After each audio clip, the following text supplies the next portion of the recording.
Livre de l'Apocalypse, chapitre 21.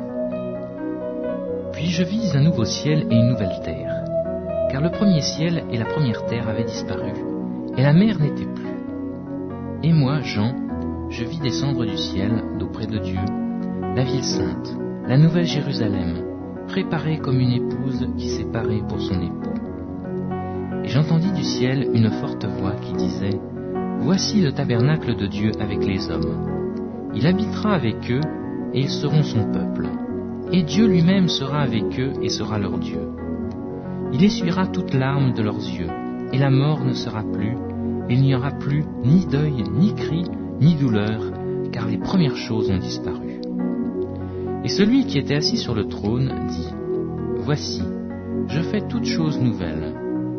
Et il dit : Écris, car ces paroles sont certaines et véritables. Et il me dit : C'est fait. Je suis l'alpha et l'oméga, le commencement et la fin. À celui qui a soif, je donnerai de la source de l'eau vive, gratuitement.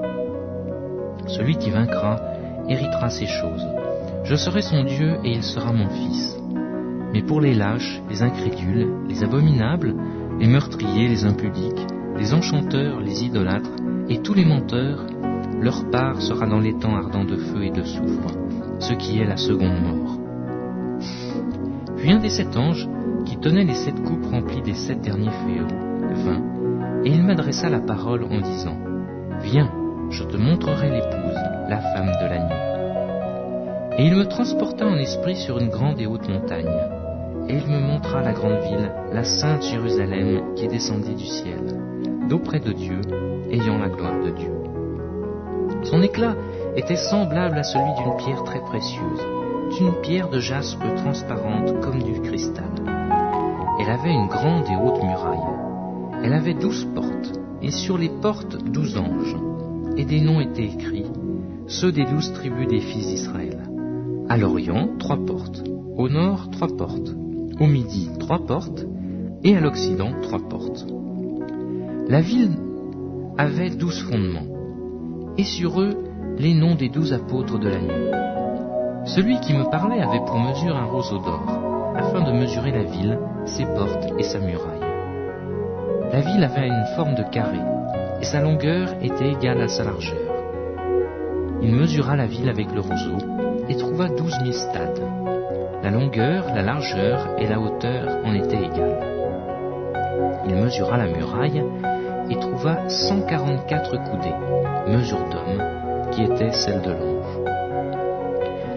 La muraille était construite en jaspe, et la ville était d'or pur, semblable à du verre pur. Les fondements de la muraille de la ville étaient ornés de pierres précieuses de toute espèce.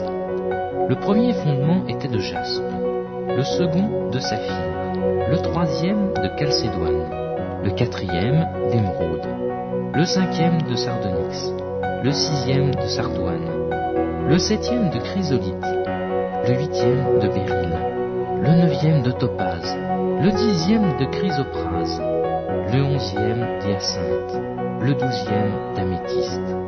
Les 12 portes étaient 12 perles. Chaque porte était d'une seule perle. La place de la ville était d'or pur, comme du verre transparent.